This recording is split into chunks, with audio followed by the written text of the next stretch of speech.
Welcome to your first exam review video. Thanks for taking the time to watch these since I can't be here with you this week. A heads up, I would recommend that you grab a sheet of paper and a pencil to jot down some notes as we go. And also, you do not need a calculator today, so no worries if you didn't grab one on your way in. We're going to start today with limits and do an entire day on limits because they are really the foundation of what calculus is. Tomorrow we're going to do differentiation, and then the next day we'll do integration, and that'll be your exam review. Another quick note is that this exam is not meant to be difficult. This exam review is tailored exactly to what you're expected to know for your exam, and I'll let you know what you don't need to know for your exam. So take this review seriously. Make sure that you are understanding things as we go along. If you don't understand, you can rewind and rewatch some things. You can also ask your classmates for help and go back to your old notes. But I do encourage you to take this seriously. We're going to start with evaluating limits graphically.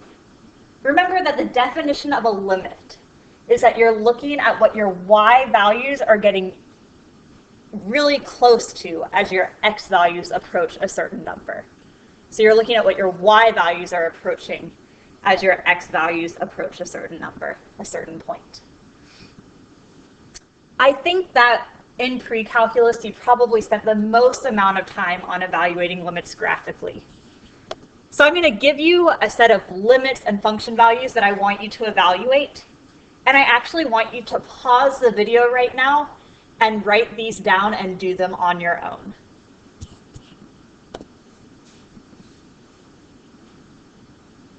Again, hopefully you pause the video, and now here are your answers.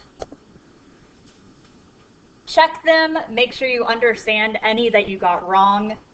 I am not going to go over each one of these individually because I really don't think that you need me to do that. But if you have questions, ask the people around you, and if you really have no idea what's going on, Google evaluating limits graphically, and I guarantee you'll find a video that will walk you through how to look at these graphically.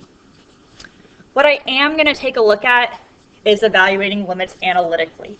So this is evaluating limits sort of algebraically with certain techniques that you can use to figure out what those y values are that you're approaching. The easiest one is direct substitution. So that's the type of limit evaluation that we can use if we have a continuous function. We'll look first at the function x cubed minus x over x. And we're looking at the limit as x goes to 2.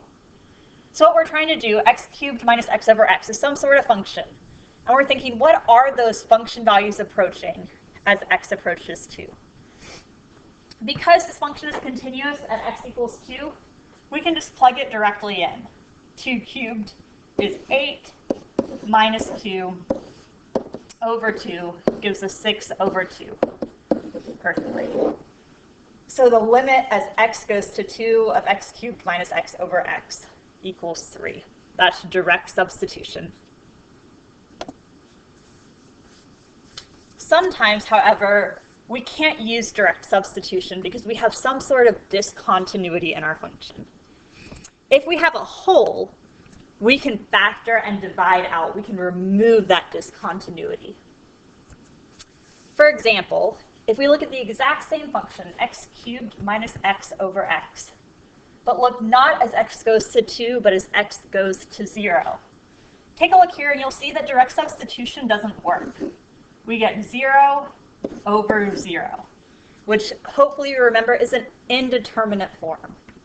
That does not mean this limit does not exist. It's an indeterminate form, meaning we need to do a little bit of extra work to figure out what this limit actually is. And the way we can do that is by factoring and dividing out or removing that discontinuity. We can factor the top into x times x squared minus 1, and we can divide out the x over x, which is making this indeterminate. Now we can do direct substitution, and 0 squared minus 1 is just -1. What this means is that even though my function is undefined at 0, my y values are approaching -1. This limit does equal -1. If you remember from September, there are 2 other ways that we evaluated limits analytically. One of those was rationalizing. So that's when we had square roots and we were able to multiply by the conjugate to get rid of the discontinuity. The other one was multiplying by the least common denominator. When we had double-decker fractions, we were able to multiply by the least common denominator and remove those discontinuities. You will not have either of these techniques on your final exam, so we are not going to go over them at this point.